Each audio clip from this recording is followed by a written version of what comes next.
Hello everyone, welcome to Runs academy. स्वागत करता हूं आप सभी का। आशा करता हूं दोस्तों आप सभी स्वस्थ होंगे, एक अच्छी हेल्थ के साथ होंगे।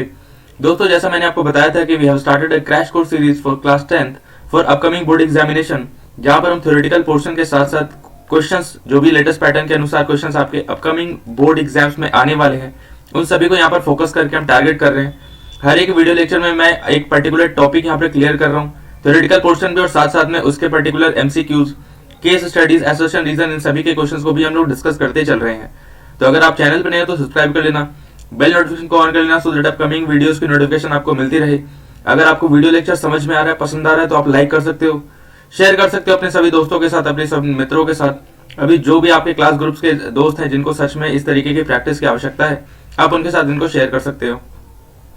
बात करें पार्ट 3 है आज। ऑलरेडी पार्ट 2, पार्ट 1 एंड पहला चैप्टर यानी कि केमिकल रिएक्शन एंड इक्वेशंस का कंप्लीट मैंने रिवीजन करवा दिया है। ऑलरेडी क्रैश कोर्स अवेलेबल है इसी पर्टिकुलर प्लेटफॉर्म पे। पार्ट 2, पार्ट 1 भी जाकर के आप एसिड बेस एंड सॉल्ट का जरूर देख लेना, क्योंकि काफी अच्छे तरीके से वहां पे भी क्वेश्चन डिस्कस किया गया है। ओके, स्टार्ट करते हैं आज पर्टिकुलर चैप्टर। ये जो आज हमारा टॉपिक है, हमारा टॉपिक काफी सीरियस है आज, और टॉपिक है आज सॉल्ट, क्योंकि हम आज इस पर्टिकुलर टॉपिक में काफी अलग अलग प्रकार के सॉल्ट के बारे में डिस्कशन करने वाले हैं, उनके मेथड ऑफ प्रिपरेशन, और साथ साथ में जो भी उनके रिगार्डिंग में इंपॉर्टेंट कंसेप्ट होगा, इंपॉर्टेंट जो भी उनके रिगार्डिंग में डिटेल जानने की आवश्यकता होगी, वो सभी हम इस वीडियो लेक्चर में समझने वाले हैं, पढ़ने वाले हैं। ओके, तो चले साथी आगे बढ़ते हैं। देखो, सबसे पहले आवश्यक है कि आप जाने कि सॉल्ट होता क्या एक्चुअली। ओके, तो सॉल्ट के बारे में जानने के लिए जरूरी है कि सॉल्ट के कैरेक्टरिस्टिक्स, जैसे कि आप पिछले वीडियो लेक्चर्स में भी अगर आप देखोगे तो हम लोग क्या कर रहे हैं, काफी सिस्टमैटिक तरीके से हर प्रकार की स्टडी कर रहे हैं और टॉपिक वाइज चीजों को यहाँ पर क्लियर करते चल रहे हैं। बात करें दोस्तों यहाँ पर सॉल्ट के बारे में, तो सॉल्ट के बारे में आपको यहाँ पर 4 इंपॉर्टेंट कैरेक्टरिस्टिक्स मैंने यहाँ पर दे रखे हैं, जो कि आपको याद करने हैं, समझने हैं। सॉल्ट क्या होते हैं बेसिकली, स्टेट की बात करी जाए तो सॉलिड स्टेट में एक्चुअली ये पाए जाते हैं। मेल्टिंग पॉइंट और बॉइलिंग पॉइंट की बात करी जाए तो दोनों ही इनमें क्या होती है, काफी ज्यादा हाई होती है। Solution of salt in water conduct electricity, यानी कहने का क्या मतलब हो गया कि सॉल्ट और वाटर का जो कॉम्बिनेशन होता है ये एक तरीके से इलेक्ट्रिसिटी कंडक्ट करवाने का काम करता है। तो यहीं से आप चीजें समझते हो कि जब NaCl को आप वाटर में डिसॉल्व करते हो तो वहां पर आयोनिक कंडक्शन यानी कि इलेक्ट्रिसिटी का कंडक्शन आपको देखने को मिल जाता है, because the free ions behave as a electric charge carriers. Okay, next है सॉल्ट्स आर आयोनिक कंपाउंड। ये तो काफी ज्यादा महत्वपूर्ण है आपको जानने के लिए, क्योंकि जब कंपाउंड्स के बारे में आप आगे चैप्टर्स में पढ़ोगे तो आप जानोगे कि 2 प्रकार के कंपाउंड्स आपको देखने को मिलते हैं। पहला होता है कोवेलेंट कंपाउंड, दूसरा होता है ionic compounds. Okay, ionic compound की अगर बात करें मित्र यहाँ पर, तो आयोनिक कंपाउंड क्या होता है, जिनमें कंस्टिट्यूएंट आयन से मिलकर के इस प्रकार के कंपाउंड का फॉर्मेशन आपको देखने को मिलता है। कोवेलेंट कंपाउंड्स का अगर बात करी जाए यहाँ पर दोस्त, तो कोवेलेंट कंपाउंड क्या होता है कि म्यूचुअल शेयरिंग से बनने वाले कंपाउंड्स को हम कोवेलेंट कंपाउंड्स कहते हैं। ओके, उदाहरण के तौर पे समझ सकते हैं कि सॉल्ट के उदाहरण क्या हो जाएंगे, NaCl हो गया, Na2SO4, sodium sulphate, sodium chloride हो गया, KCl हो गया, पोटेशियम सल्फेट हो गया, और इसी प्रकार के बहुत सारे विभिन्न प्रकार के आपको सॉल्ट अवेलेबल मिल जाएंगे। आप मार्केट में भी जानते हैं या ऑलरेडी यहाँ पर काफी अलग अलग प्रकार के सॉल्ट अवेलेबल है। आगे बात करें यहाँ पर दोस्त, the salts having the same positive ions और same negative ions are said to belong to a family of salt. अब देखो, सबसे महत्वपूर्ण यहाँ पर जरूरी है जानना कि सॉल्ट के बीच में सिमिलैरिटी कहां पर आती है। ओके, तो सिमिलैरिटी के बारे में जरूरी है कि आप जानो कि फैमिली ऑफ सॉल्ट क्या है, what is the family of salt.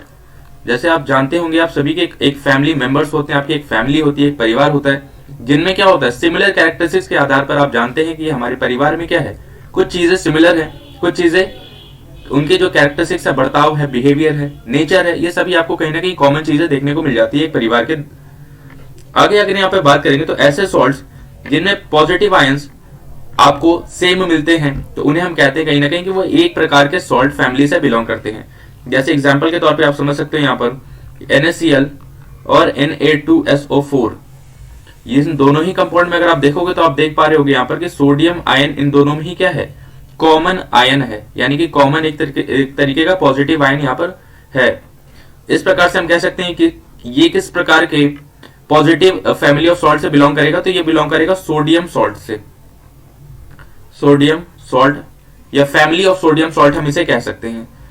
आगे अगर हम बात करें दूसरे प्रकार की, अगर नेगेटिव आयन बराबर हो, यानी कि अगर इन दोनों सॉल्ट में अगर आप देखोगे, यानी कि सोडियम क्लोराइड और पोटेशियम क्लोराइड में, तो आपको क्लोराइड आयन दोनों में ही आपको कॉमन दिखाई देगा।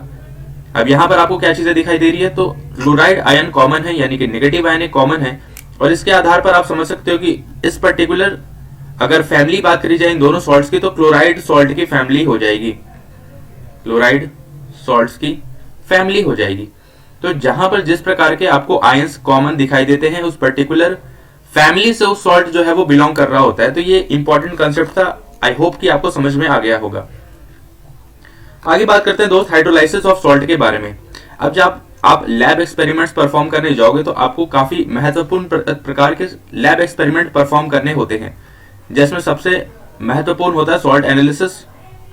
ओके, सॉल्ट एनालिसिस के साथ साथ आप पढ़ते हो वहां पर हाइड्रोलाइसिस ऑफ सॉल्ट, ठीक है, और इस प्रकार के और भी विभिन्न प्रकार के सॉल्ट से होने वाले लैब एक्सपेरिमेंट्स आप परफॉर्म करते हैं। देखो, जरूरी यहाँ पर यह है कि 3 प्रकार के आपको सॉल्ट, जैसा मैंने आपको पिछली वीडियो लेक्चर में भी बता रखा है ऑलरेडी, कि सॉल्ट जो होते हैं उनको हम 3 भागों में कैटेगराइज करते हैं, 3 भागों में कैटेगराइज करते हैं। बात करी जाए भागों की, तो एसिडिक सॉल्ट आप समझ सकते हो, बेसिक सॉल्ट आप समझ सकते हो, और साथ साथ में आप समझ सकते हो यहाँ पे न्यूट्रल सॉल्ट्स। पिछली वीडियो लेक्चर में ऑलरेडी इसके बारे में डिस्कशन मैंने कर लिया है, तो इसके बारे में ज्यादा हम लोग डिस्कस नहीं करेंगे। ऐसा सॉल्ट जिसमें से जो पीएच लेवल है उस पर्टिकुलर कंपाउंड की वो अगर 7 है, तो वो एक प्रकार का न्यूट्रल सॉल्ट होता है, न्यूट्रल सॉल्यूशन होता है। अगर हम बात करें स्ट्रॉन्ग एसिड और स्ट्रॉन्ग बेसिस मिलकर के न्यूट्रल सॉल्यूशंस का यहाँ पर या न्यूट्रल सॉल्ट का फॉर्मेशन करते हैं। The salts of strong acid and weak basis acidic solution, क्योंकि अगर स्ट्रॉन्ग एसिड रहेगा तो वो अपनी कैरेक्टरिस्टिक्स को डोमिनेट करेगा, और इस प्रकार से एसिडिक सॉल्यूशन के दौरान इस प्रकार के स्ट्रॉन्ग सॉल्ट आपको देखने को मिलते हैं। अगर कहीं पे किसी पर्टिकुलर सॉल्यूशन में स्ट्रॉन्ग बेसिस का इस्तेमाल किया जा रहा है और वीक एसिड्स का इस्तेमाल किया जा रहा है, तो इस प्रकार के सॉल्ट जो होते हैं उनकी पीएच लेवल ज्यादा होती है 7 से, और इस प्रकार के सॉल्ट कहीं ना कहीं बेसिक कैरेक्टरिस्टिक्स वाले होते हैं। तो इस प्रकार की इंपॉर्टेंट चीजें आपको याद रखनी है। इस पर्टिकुलर वीडियो लेक्चर में ऑलरेडी आपको पता है कि काफी हम लोग संक्षेप में काफी जो एग्जामिनेशन पॉइंट ऑफ व्यू से जो भी महत्वपूर्ण कॉन्सेप्ट है वो सब पढ़ रहे हैं। अब देखो, कुछ महत्वपूर्ण यहाँ पर सॉल्ट की यहाँ पर शुरुआत हो चुकी है, कुछ महत्वपूर्ण कंपाउंड की यहाँ पर शुरुआत हो चुकी है, जहां पर सबसे पहला मैंने यहाँ पर लिया है सोडियम हाइड्रोक्साइड। बहुत ही महत्वपूर्ण है दोस्तों आपको इन सभी के बारे में जानना, क्योंकि अगर आप इनके बारे में जानोगे तभी कहीं ना कहीं आप अपकमिंग बोर्ड एग्जाम्स में आने वाले क्वेश्चंस को परफॉर्म कर सकते हो, उसको सॉल्व कर पाओगे। सबसे पहला कंपाउंड है यहाँ पर दोस्त सोडियम हाइड्रोक्साइड। कॉमन नेम की अगर बात करी जाए तो कॉस्टिक सोडा भी हम इसे कॉमन नेम एक तरीके से कहते थे। केमिकल फॉर्मूला हो जाता है सोडियम हाइड्रोक्साइड का NaOH। ओके, तो ये सभी जो भी महत्वपूर्ण यहाँ पर आपको तथ्य दिखाई दे रहे हैं, इन सभी को आपको याद करने की कोशिश करनी है दोस्त, क्योंकि तभी आप बोर्ड एग्जामिनेशन में बेहतर परफॉर्म कर पाओगे। मेथड ऑफ प्रिपरेशन या प्रिपरेशन की अगर बात करी जाए दोस्त, तो क्या होता है, raw materials of producing sodium hydroxide is sodium chloride. Okay, तो ऐसे बहुत सारे आपको कहीं ना कहीं कंपाउंड मिलेंगे जहां पर रॉ प्रोडक्ट्स अलग अलग प्रकार के होंगे। तो सोडियम हाइड्रोक्साइड का जो प्रोडक्शन है वो बेसिकली सोडियम क्लोराइड के द्वारा किया जाता है, जिसे हम ब्राइन कहते हैं। Aqua solution of sodium chloride is known as brine. ये भी काफी बारी एग्जामिनेशन पॉइंट ऑफ व्यू से पूछा गया है ऑलरेडी क्वेश्चन। प्रीवियस ईयर अगर आप चेक करोगे तो आपको मिल जाएगा कि ब्राइन एक्चुअली होता क्या है। तो ब्राइन क्या होता है, aqua solution of sodium chloride. तो यहां से आपका ये क्वेश्चन एक क्लियर हो गया। आगे बात करेंगे प्रिपरेशन में किस तरीके का केमिकल रिएक्शन इन्वॉल्व होता है, तो आप यहां पर देख पाओगे कि इस अब देखो सोडियम हाइड्रोक्साइड का के फॉर्मेशन में सबसे बेसिक अगर रिएक्टेंट की या कंस्टिट्यूएंट की बात करें दोस्तों, क्या है, सोडियम क्लोराइड है। सोडियम क्लोराइड वाटर के साथ रिएक्ट करके यहाँ पर सोडियम हाइड्रोक्साइड का फॉर्मेशन करता है, साथ ही साथ क्लोरीन और हाइड्रोजन जैसी गैसों का भी यहाँ पर प्रोडक्शन दिखाई देता है। तो इस प्रकार से सोडियम हाइड्रोक्साइड कंपाउंड का फॉर्मेशन हम लोगों ने देख लिया। वेरी इंपॉर्टेंट यहाँ पर एक डेफिनेशन है क्लोर एल्कली के बारे में, जो कि आपको जानना अति महत्वपूर्ण है, क्योंकि एग्जामिनेशन पॉइंट ऑफ व्यू से बहुत बारी एग्जामिनेशन में पूछा जाता है। डेफिनेशन यह है दोस्त, the process of electrolysis of sodium chloride solution is called chlor alkali. Okay, process because of the products formed chlor for chlorine and alkali for NaOH यानी सोडियम हाइड्रोक्साइड। कहता ही है कि सोडियम क्लोराइड सॉल्यूशन को जब हम लोग electrolysis के दौरान इस प्रकार का प्रोसेस या रिएक्शंस करवाते हैं तो क्लोर अल्कली इसे हम एक तरीके से कहते हैं, जस्ट बिकॉज कि इस पर्टिकुलर केमिकल रिएक्शन में दो प्रकार के आपको कंपाउंड का फॉर्मेशन देखने को मिलता है। एक होते हैं क्लोरीन और दूसरा होता है सोडियम हाइड्रोक्साइड यानी कि एक अल्कली। बेसिस वाली वीडियो लेक्चर में मैंने बहुत बेहतरीन तरीके से आपको कंसेप्ट सिखाया था कि कुछ बेसिस क्या होते हैं, वाटर में सॉल्युबल होते हैं और उन्हें हम अल्कली कहते हैं। ज्यादातर बेसिस वाटर में सॉल्युबल नहीं होते। आगे अगर यूजेस की बात करी जाए दोस्तों, यूजेस भी आपको 1 नंबर टाइप ऑफ क्वेश्चंस या एमसीक्यूज में काफी बारी हो सकता है घुमा करके आपसे पूछ दिया जाए कि सोडियम हाइड्रोक्साइड के यूजेस क्या हैं। तो आपको 3-4 यूजेस कम से कम अपने दिमाग में एक तरीके से क्लैरिटी रखनी है, याद करना है। सोप या डिटर्जेंट के फॉर्मेशन में सोडियम हाइड्रोक्साइड का इस्तेमाल किया जाता है। आर्टिफिशियल टेक्सटाइल फाइबर में सोडियम हाइड्रोक्साइड का इस्तेमाल किया जाता है। पेपर के मैन्युफैक्चरिंग में, कागज बनाने के मैन्युफैक्चरिंग में सोडियम हाइड्रोक्साइड का इस्तेमाल किया जाता है। और साथ साथ में डाइज या ब्लीचेस में, इनमें भी सोडियम हाइड्रोक्साइड का इस्तेमाल किया जाता है। तो इतनी जानकारी सोडियम हाइड्रोक्साइड के बारे में जानना अति महत्वपूर्ण है आपके एग्जामिनेशन पॉइंट ऑफ व्यू से। आपको एग्जामिनेशन में काफी हेल्प मिलने वाला है। नेक्स्ट यहाँ पर सेकंड कंपाउंड है washing soda. Okay, washing soda की अगर केमिकल फॉर्मूला की यहाँ पर बात करी जाए दोस्तों, क्या हो जाता है, सोडियम कार्बोनेट डेकाहाइड्रेट। यहाँ पर 10H2O जो है वो वाटर ऑफ क्रिस्टलाइजेशन की तरह बिहेव करता है, जिसके बारे में ऑलरेडी हम लोग वीडियो के अंत में ऑलरेडी हम डिस्कस कर। दूसरा कंपाउंड है दोस्त यहाँ पर washing soda. Okay, chemical formula की अगर बात करी जाए दोस्तों, यहाँ पर क्या हो जाएगा, सोडियम कार्बोनेट डेकाहाइड्रेट, यानी 10 मॉलिक्यूल्स के वाटर इसके ऑलरेडी क्रिस्टलाइन फॉर्म में, इसके मॉलिक्यूल के चारों तरफ ऑलरेडी इसी के क्रिस्टल के फॉर्म में।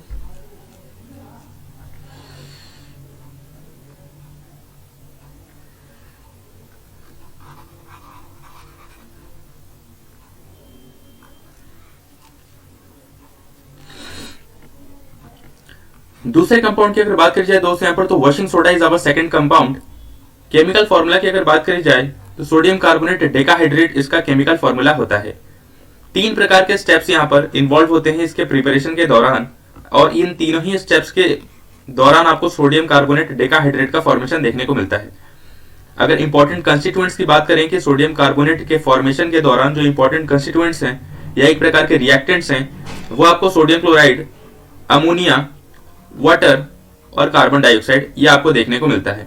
एक्चुअली अगर हम इन सभी कंपाउंड को अगर कंपाइल करके समझें या पढ़ें तो ये सभी क्या है, ये वो केमिकल्स हैं, ये वो कंपाउंड्स हैं जो कि सोडियम क्लोराइड के द्वारा, या सोडियम क्लोराइड एक रॉ मटेरियल के दौरान इन सभी के मैन्युफैक्चरिंग में इस्तेमाल में लिया जाता है।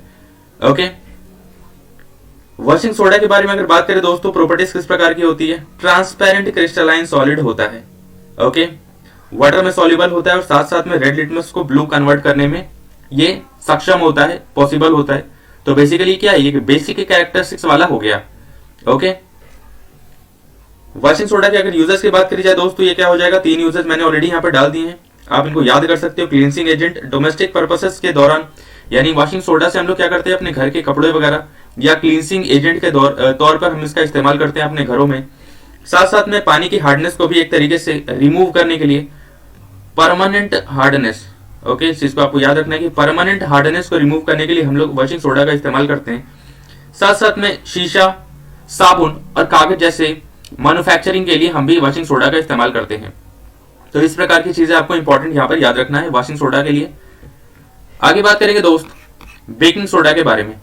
अब बेकिंग सोडा का केमिकल फॉर्मूला होता है NaHCO3, सोडियम हाइड्रोजन कार्बोनेट। हम इसे और भी किस प्रकार से कहते हैं, सोडियम हाइड्रोजन कार्बोनेट, ये इसका केमिकल नेम है।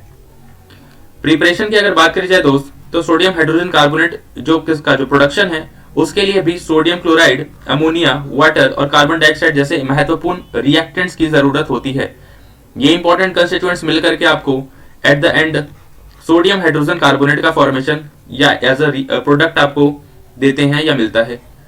साथ साथ में आपको अमोनियम क्लोराइड भी एक प्रकार से साइड प्रोडक्ट या बाई प्रोडक्ट के तौर पर आपको देखने को मिलता है, या जिसे माइनर प्रोडक्ट भी कहते हैं। प्रॉपर्टीज की अगर बात करी जाए बेकिंग सोडा की, तो क्या होता है, व्हाइट क्रिस्टल्स होते हैं, sparingly soluble in water, very important to understand this. यही सब वो टर्मिनोलॉजी है दोस्त जो मैं आपको यहाँ पर बता रहा हूँ। आपके एग्जामिनेशन में जब स्टेटमेंट वाइज क्वेश्चंस आते हैं तो इन सब वर्ड्स को आप कैच करके समझ सकते हो कि किस प्रकार का क्वेश्चन है, या इसका करेक्ट जो बेस्ट अप्रोच है लगाने के लिए वो क्या होने वाला है। अब अगर बेकिंग सोडा के क्वेश्चंस को अगर आप देखोगे और उसमें कंपाउंड ना दिया हो और बस इतना दिया हो कि white crystal which are sparingly soluble in water, और वो सॉल्ट की कहीं ना कहीं अगर बात कर रहा हो या सोडियम क्लोराइड के तौर पर केमिकल्स की अगर बात कर रहा हो, तो आप समझ सकते हो कि वो एक बेकिंग सोडा के बारे में बात करी जा रही है। ठीक है, दूसरे बात करेंगे, एक तरीके से नॉन कोरोसिव बेस है ये। ओके, यानी कि इतना ज्यादा कोरोसिव नेचर का नहीं होता। हीट करने पे आपको सोडियम कार्बोनेट, कार्बन डाइऑक्साइड और वाटर का फॉर्मेशन आपको देखने को मिलता है। तो सीधी सी बात है, अगर आप NaHCO3 को यहाँ पर हीट करोगे तो हीट करने के दौरान क्या हो जाएगा, ये टूट जाते हैं। साथ साथ में यहाँ पर मिलता है सोडियम कार्बोनेट यानी Na2CO3, कार्बन डाइऑक्साइड और वाटर, इन सब का फॉर्मेशन आपको देखने को मिलता है। ओके, यूजेस की अगर बात करी जाए दोस्त, तो बेकिंग सोडा का यूज क्या होता है? Anti acids. बेकिंग सोडा का सबसे पहला इस्तेमाल तो एंटी एसिड के तौर पर हम करते हैं। हमारे पेट में, हमारे स्टमक में जब एसिडिटी की प्रॉब्लम बढ़ जाती है, तो इसी प्रकार के बेकिंग सोडा का इस्तेमाल करके उन एसिडिटी को हम कम करने का काम करते हैं। बेकिंग पाउडर के मैन्युफैक्चरिंग में या उनके प्रोडक्शन में भी बेकिंग सोडा का काफी महत्वपूर्ण इस्तेमाल किया जाता है। फायर एक्सटिंग्विशर्स यानी कि आग बुझाने के लिए जो केमिकल्स होते हैं, उनमें भी बेकिंग सोडा का इस्तेमाल आपको देखने को मिलता है। अगले कंपाउंड की अगर यहाँ पर हम बात करें दोस्त, तो वो ब्लीचिंग पाउडर है। ओके, तो काफी एक जाना पहचाना नाम है। आपने घरों में भी या अपने आसपास में इस प्रकार के कंपाउंड्स के बारे में सुना होगा, देखा होगा कि ब्लीचिंग पाउडर क्या होता है। तो चलते हैं इसके बारे में जानते हैं। ब्लीचिंग पाउडर क्या होता है? सबसे पहले तो इसके अगर केमिकल नेम की बात करी जाए, तो केमिकल नेम होता है कैल्शियम ऑक्सीक्लोराइड। कैल्शियम ऑक्सीक्लोराइड, ये इसका केमिकल फॉर्मूला है और साथ साथ में केमिकल नेम भी। सब्सटेंस, अब देखो यहाँ पर दो प्रकार की चीजें होती हैं जो कि आपको समझनी है। एक होता है ब्लीचिंग एजेंट और एक होता है डिसइंफेक्टेंट। दोनों ही काफी महत्वपूर्ण यहाँ पर कंसेप्ट है और इनके बीच में डिफरेंसेस भी आपको समझना है। बहुत बारी मैंने देखा है प्रीवियस ईयर क्वेश्चंस में भी और दूसरे प्रकार के एग्जामिनेशन यानी कि कॉम्पिटिटिव एग्जामिनेशन तक भी इस क्वेश्चन को पूछा जाता है कि ब्लीचिंग एजेंट या डिसइंफेक्टेंट में क्या डिफरेंसेस होते हैं। तो आपको याद रखना है कि a substance which remove colour from the coloured substances and makes them colourless is called bleaching agent. यानी कलर्ड सब्सटेंसेस से कलर को हटाने का जो कार्य है, उस करने के दौरान के जो सब्सटेंसेस होते हैं उन्हें हम ब्लीचिंग एजेंट कहते हैं। यानी कलरलेस बनाने के जो सब्सटेंसेस हैं वो ब्लीचिंग एजेंट के होते हैं। डिसइंफेक्टेंट की अगर बात करी जाए दोस्त, तो डिसइंफेक्टेंट क्या होता है? Substance which is used to kill germs और बैक्टीरिया। यानी कि ऐसे सब्सटेंसेस, ऐसे पदार्थ जो कि जर्म्स एंड बैक्टीरिया को मारने के लिए इस्तेमाल में लिए जाते हैं, उन्हें हम डिसइंफेक्टेंट कहते हैं। केमिकल नेम, केमिकल फॉर्मूला मैंने ऑलरेडी आपको बता दिया है। प्रिपरेशन की अगर बात करी जाए, तो प्रिपरेशन कुछ इस प्रकार का केमिकल रिएक्शन आपको देखने को मिलता है। यानी कि स्लेट लाइम जब यहाँ पर क्लोरीन के साथ रिएक्ट करता है, तो इस प्रकार का केमिकल रिएक्शन के दौरान आपको ब्लीचिंग पाउडर का फॉर्मेशन देखने को मिलता है। साथ साथ में वाटर का भी प्रोडक्शन आपको देखने को मिलता है। प्रॉपर्टीज की अगर बात करी जाए दोस्त, तो white powder, strong smell of chlorine. अब आप जानते हो कि इस पर्टिकुलर प्रोडक्ट में ही, यानी कि इस केमिकल रिएक्शन के दौरान प्रोडक्ट में ही क्लोरीन का फॉर्मेशन आपको देखने को मिल रहा है। तो स्ट्रॉन्ग स्मेल ऑफ क्लोरीन का आना बहुत ही लाजमी है, बहुत ही एक जरूरी है, बहुत ही एक बेसिक सी चीज है। वाटर, सो कोल्ड वाटर में बेसिकली सॉल्युबल होता है और साथ साथ में it reacts with dilute acid to produce chlorine. यानी कि अगर ब्लीचिंग पाउडर या कैल्शियम ऑक्सीक्लोराइड का हम लोग डाइल्यूट एसिड के साथ अगर रिएक्शन करवाते हैं, तो आपको क्लोरीन का प्रोडक्शन वहां पर देखने को मिलता है। स्ट्रेट फॉरवर्ड आपको ये केमिकल रिएक्शन या प्रॉपर्टी याद कर लेनी है, रट लेनी है। ब्लीचिंग पाउडर के यूज के बारे में बात कर जाए दोस्त, तो ब्लीचिंग पाउडर का यूज क्या होता है? अब जैसा मैंने आपको बताया, टेक्सटाइल इंडस्ट्री में इसका यूज है। वुड पल्प इंडस्ट्री यानी पेपर इंडस्ट्री में भी इसका इस्तेमाल होता है। और साथ साथ में जो हमारे घरों में वाटर सप्लाई से पानी आता है, उसमें भी डिसइंफेक्टेंट को के तौर पर इसका इस्तेमाल में लिया जाता है, या जर्म्स एंड बैक्टीरिया को मारने के लिए भी इसका इस्तेमाल में लिया जाता है। नेक्स्ट कंपाउंड है यहाँ पर दोस्त प्लास्टर ऑफ पेरिस, यानी जिसे हम पीओपी भी कहते हैं। प्लास्टर ऑफ पेरिस का केमिकल नेम होता है calcium sulphate hemihydrate. Okay, chemical formula की अगर बात करी जाए, तो CaSO4 half H2O, CaSO4 half H2O is the chemical formula of plaster of Paris. Okay, अब प्लास्टर ऑफ पेरिस नाम जो पढ़ा है, ये किस प्रकार से पढ़ा है, तो आप ये समझ, ऑब्वियस सी बात है, आप ये काफी बेसिक सा एक स्टेटमेंट हो सकता है, बेसिक सी चीज हो सकती है, बेसिक फैक्ट हो सकता है कि पेरिस में पाए जाने के दौरान या पेरिस में पाए जाने की वजह से इसका प्लास्टर ऑफ पेरिस एक्चुअली नाम पड़ा है।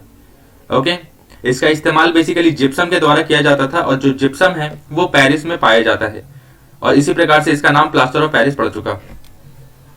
प्रिपरेशन की अगर बात करी जाए दोस्त, तो प्रिपरेशन किस प्रकार से होता है, आप देख पाओगे कि plaster of Paris is prepared by heating gypsum to a temperature of 100 degree Celsius in a kiln. यानी कि जिप्सम को जब आप हीट करते हो तो वहां पर आपको प्लास्टर ऑफ पेरिस का फॉर्मेशन देखने को मिलता है। ये ऑलरेडी अगर आपको याद हो तो मैंने अभी एक दिन पहले आपको जब एमसीक्यू फॉर्मेट करवा रहा था तो इस प्रकार का क्वेश्चन भी आपसे पूछा गया था और वो क्वेश्चन काफी महत्वपूर्ण था कि जो वाटर का जो मॉलिक्यूल चेंज है या फ्रैक्शनल चेंज है वो कितना होता है प्लास्टर ऑफ पेरिस के प्रिपरेशन में, एंड दैट वाज 3/2। अगर आपको याद होगा तो इसलिए मैं कह रहा हूं कि आप कंसेप्ट थ्योरी पूरा याद कर लो, समझ लो, सो दैट आपके अपकमिंग बोर्ड एग्जामिनेशन में एमसीक्यूज कहीं से भी आए आप कैपेबल होगे उसको सॉल्व करने के लिए। नेक्स्ट प्रॉपर्टीज की अगर बात करें दोस्त, तो एक प्रकार का व्हाइट पाउडर होता है, ओके। पानी में घुलने के बाद ये एक प्रकार का हार्ड मास बन जाता है, बहुत ही स्ट्रॉन्ग सब्सटेंस बन जाता है, ओके। ये आपको याद कर लेना है। इसको एक प्रकार से मॉइस्चर प्रूफ कंटेनर में स्टोरेज की बात करी जाती है, यानी कि ऐसे सब्सटेंसेस जिनमें मॉइस्चर ना हो या मॉइस्चर का अटैक ना हो पाए, तो इस प्रकार के कंटेनर्स में हम प्लास्टर ऑफ पेरिस को स्टोर करके रखते हैं। प्लास्टर ऑफ पेरिस को स्टोर करके रखने का रीजन क्या है कि अगर आप मॉइस्चर प्रूफ कंटेनर में नहीं रखोगे तो प्लास्टर ऑफ पेरिस का वाटर के साथ रिएक्शन होने के बाद वो जिप्सम में कन्वर्ट हो जाता है, जिप्सम बन जाता है, और gypsum is a very hard substance. Uses की अगर बात करी जाए दोस्त, तो इसका use fractured bones, okay, healing के दौरान, यानी कि जो हड्डियां टूट जाती हैं, फ्रैक्चर्ड बोन्स, उन सभी के एक प्रॉपर तरीके से करेक्ट हीलिंग में इसका इस्तेमाल में लिया जाता है, ओके। आपने बहुत बारी देखा कि जिनके अगर हाथ टूट जाता है, पैर टूट जाता है, या इस प्रकार की चीजें आपको देखने को मिलती है, तो उनमें एक प्रकार का व्हाइट सब्सटेंसेस आपने देखा होगा जो आपके देखने को मिलता है, तो वो बेसिकली प्लास्टर ऑफ पेरिस ही होता है, जो कि उस पर्टिकुलर जो फ्रैक्चर्ड बोन्स होते हैं उनको स्ट्रेट करने के लिए और उनकी हीलिंग के लिए बहुत रिस्पॉन्सिबल होता है, काफी महत्वपूर्ण होता है। आगे दूसरे अगर यूजेस की बात करी जाए, तो टॉयज के लिए, decorative materials, cheap ornaments, statues, यानी और भी दूसरे प्रकार के ऑर्नामेंट्स, स्टैचूज, इनके फॉर्मेशन में भी प्लास्टर ऑफ पेरिस का इस्तेमाल में लिया जाता है, ओके।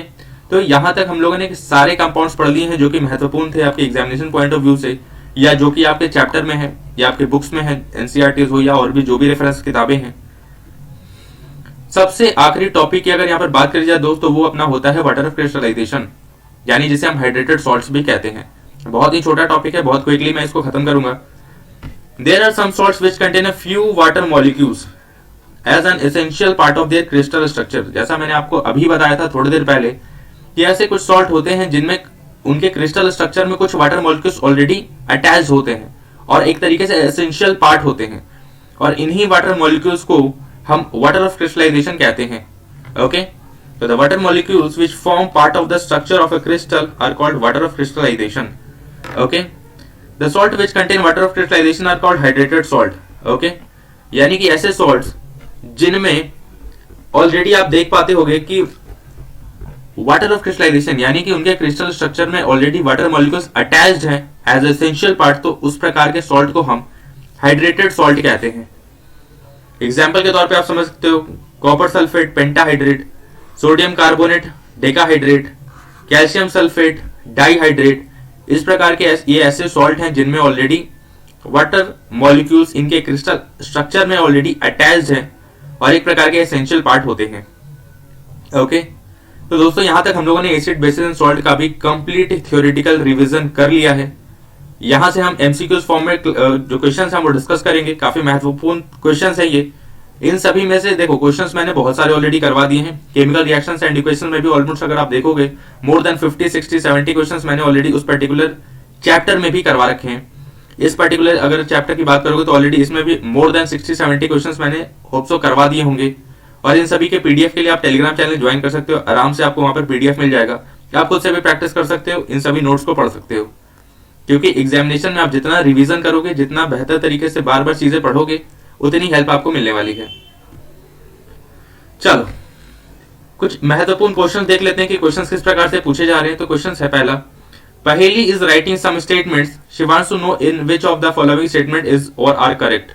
कहने का मतलब क्या है कि पहेली एक लड़की है जो कि कुछ स्टेटमेंट्स लिखती है, अपनी नॉलेज के अनुसार आपको बताना है कि इनमें से जो स्टेटमेंट्स उसने लिखा है वो कौन सा वाला सही है। पहला है, when a person happens to touch the leaves of a nettle plant accidentally, the stinging hair of nettle leaves inject methanoic acid into the skin of the person, causing burning pain.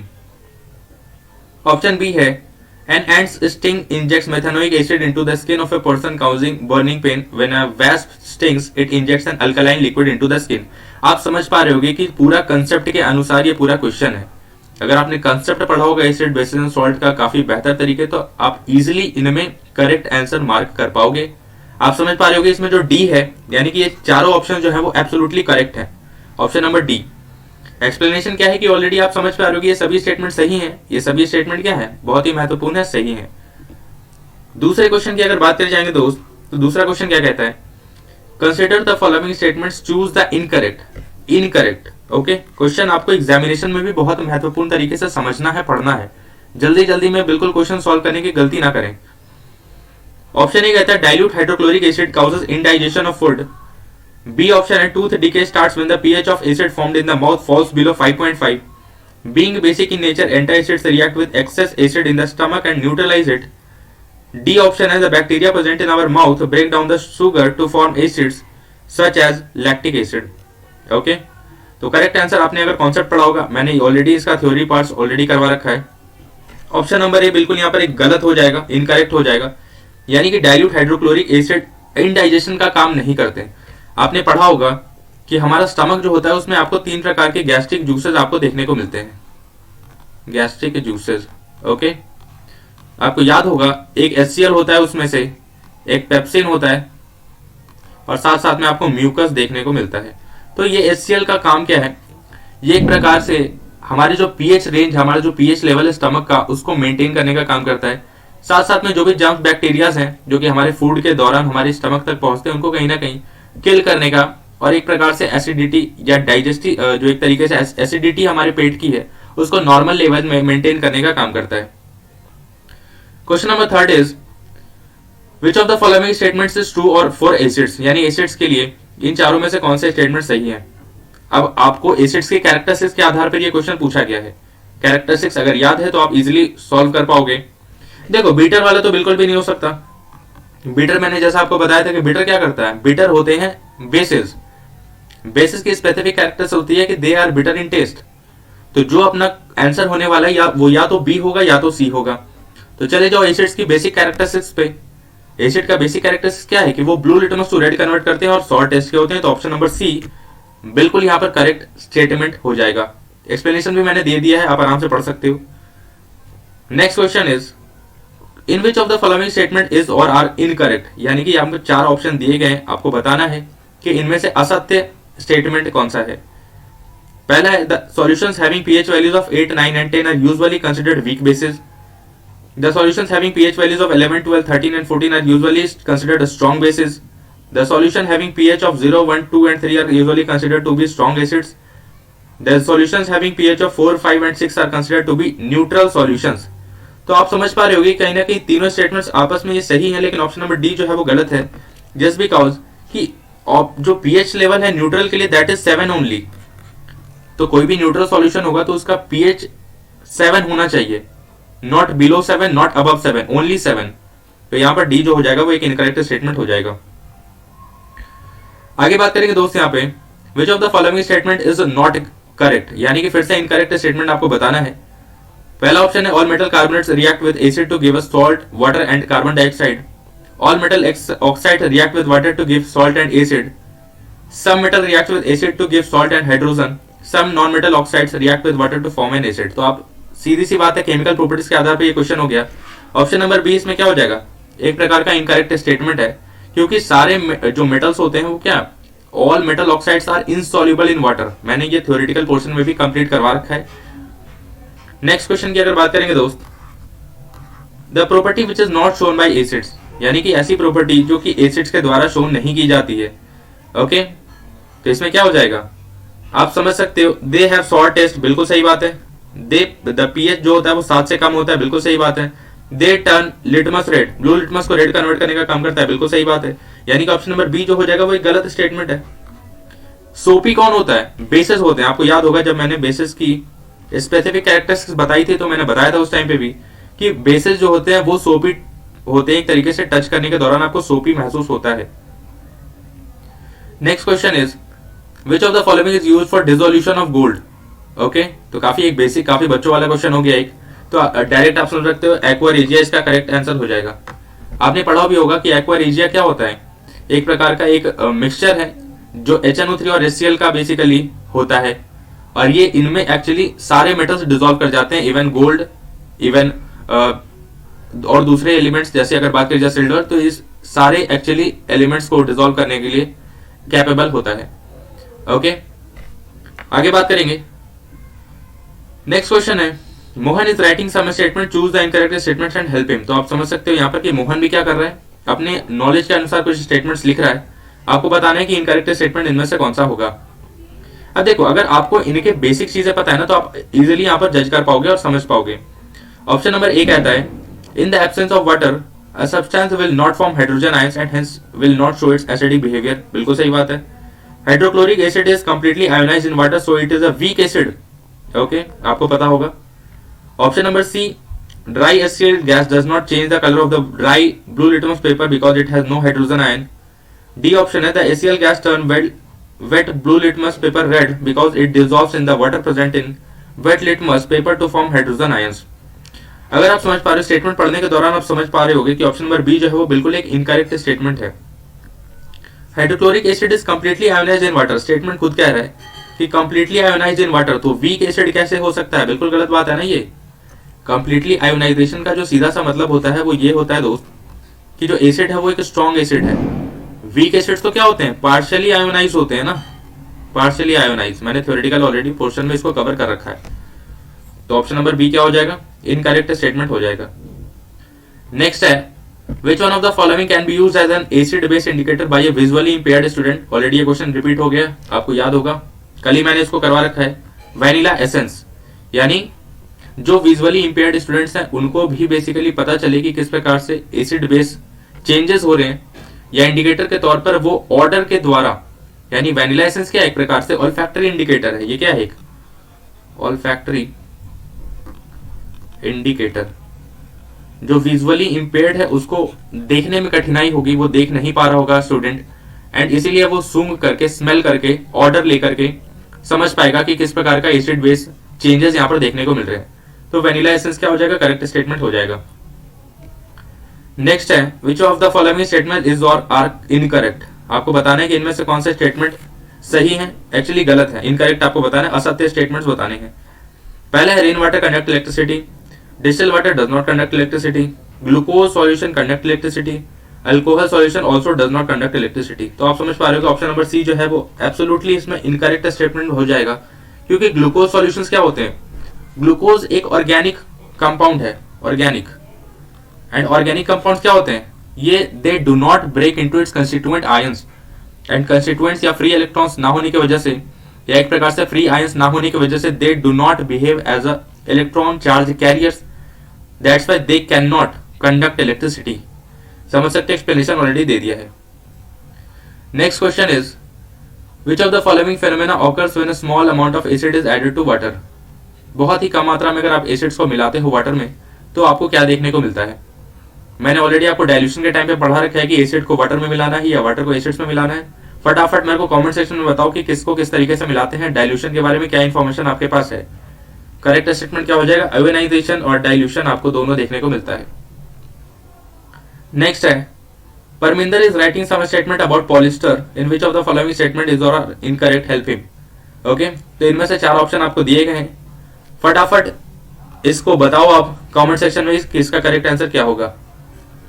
Next बात करेंगे question number 13, one of the constituents of baking powder is sodium hydrogen carbonate, the other constituent is. अभी मैंने आपको थोड़ी देर पहले यही चीज समझाई है कि सोडियम एक तरीके से बेकिंग पाउडर का जो इंपॉर्टेंट कंस्टिट्यूएंट होता है वो सोडियम हाइड्रोजन कार्बोनेट के साथ साथ टार्टारिक एसिड। ओके, तो ये भी एक इंपॉर्टेंट कंस्टिट्यूएंट के तौर पर आपको देखने को मिलता है। Next question is, Pallavi is writing some statements, यानी पल्लवी क्या कर रही है? कुछ स्टेटमेंट्स लिख रही है। अपने नॉलेज के अनुसार आपको बताना है कि कौन सा स्टेटमेंट इनमें से इनकरेक्ट होगा। ओके, नेक्स्ट है, ऑप्शन नंबर ए कहता है the solution of all the acids conduct electricity. B is when carbon dioxide gas is passed through lime water, the lime water turns milky due to the formation of a white precipitate of sodium hydrogen carbonate. C is when dilute hydrochloric acid reacts with sodium carbonate, the sodium chloride, carbon dioxide and water are formed. D is when dilute sulfuric acid react with zinc metal, then zinc sulfate and hydrogen gas are formed. Okay, तो यहाँ पर सबसे important क्या हो जाएगा कि incorrect statement आपको बताना है। तो आप अपने नॉलेज के अनुसार समझ सकते हो, क्योंकि मैंने थ्योरेटिकल पोर्शन में ऑलरेडी कवर कर रखा है। ऑप्शन नंबर बी क्या हो जाएगा? इनकरेक्ट है, क्योंकि कार्बन डाइऑक्साइड को जब हम ऑलरेडी लाइम वाटर के थ्रू पास कर रहे होंगे तो आपको मिल्की फॉर्मेशन देखने को मिलता है। तो मिल्की फॉर्मेशन किस प्रकार का है? मिल्की फॉर्मेशन से आप डायरेक्ट समझ सकते हो कि कार्बन डाइऑक्साइड या इस प्रकार की चीजें आपको देखने को मिलती है। दोस्तों ये आज इस पर्टिकुलर वीडियो लेक्चर का सबसे आखिरी प्रश्न होगा, सबसे लास्ट क्वेश्चन है। क्वेश्चन ये है कि which of the following salt does not contain water of crystallisation. Okay, 4 option आपको दिए गए हैं, आपको बताना है कि इन 4 ऑप्शन में से वाटर ऑफ क्रिस्टलाइजेशन किसके क्रिस्टल स्ट्रक्चर में नहीं देखने को मिलता है। ऑप्शन है blue vitriol, baking soda, washing soda और जिप्सम। तो आपको इजीली पता है, अभी इसके कॉन्सेप्ट को मैंने ऑलरेडी डिस्कस किया है अभी थोड़ी देर पहले ही, कि इसमें डायरेक्ट जो करेक्ट आंसर हो जाएगा वो बेसिक बेकिंग सोडा हो जाएगा। क्योंकि ब्लू विट्रॉल, अगर आपको याद होगा मैंने बताया अभी कि ब्लू विट्रॉल क्या होता है, copper sulphate pentahydrate, 5 molecules of water of crystallisation already attached है। वॉशिंग सोडा की अगर बात करी जाए तो sodium carbonate decahydrate, 10 molecules of water already attached है। जिप्सम की अगर बात करी जाए तो कैल्शियम सल्फेट बाइहाइड्रेट या डाइहाइड्रेट जिसे हम कहते हैं, तो 2 मॉलिक्यूल्स ऑलरेडी वाटर यहाँ पर अटैच्ड है। समझ पे आ रहे होगे आप? तो इन सभी के आधार पर आप समझ सकते हैं कि बेकिंग सोडा में कोई भी वाटर ऑफ क्रिस्टलाइजेशन नहीं है। तो दोस्तों ऑलरेडी हम लोगों ने इस पर्टिकुलर वीडियो लेक्चर के साथ साथ एसिड बेसिस एंड सॉल्ट के बारे में कंप्लीट थ्योरेटिकल पोर्शन, साथ साथ MCQs, assertion reason, case studies, बहुत सारे अलग अलग प्रकार के क्वेश्चन डिस्कस कर लिए हैं। जाकर के आप चेक कर सकते हो। अगर आपको वीडियो पसंद आ रही है तो लाइक कर देना, शेयर कर देना सभी के साथ। ओके, मिलते हैं नेक्स्ट वीडियो में। नेक्स्ट पार्ट जल्दी आएगा और नेक्स्ट पार्ट में हम नया चैप्टर लाने वाले हैं। कमेंट सेक्शन में आप बता सकते हो अगर आपको कोई पर्सनल चैप्टर के बारे में थ्योरी अगर आपको चाहिए, साथ साथ में एमसीक्यूज चाहिए, कमेंट सेक्शन में बता सकते हो। वीडियो को जरूर देखा करो क्योंकि ये कंटेंट बेस्ड वीडियो है, एंटरटेनमेंट वाले वीडियोस नहीं है, क्योंकि ऑब्वियसली बात है इसमें आपको पूरा बोर्ड प्रिपरेशन यहाँ पर करवाई जा रही है।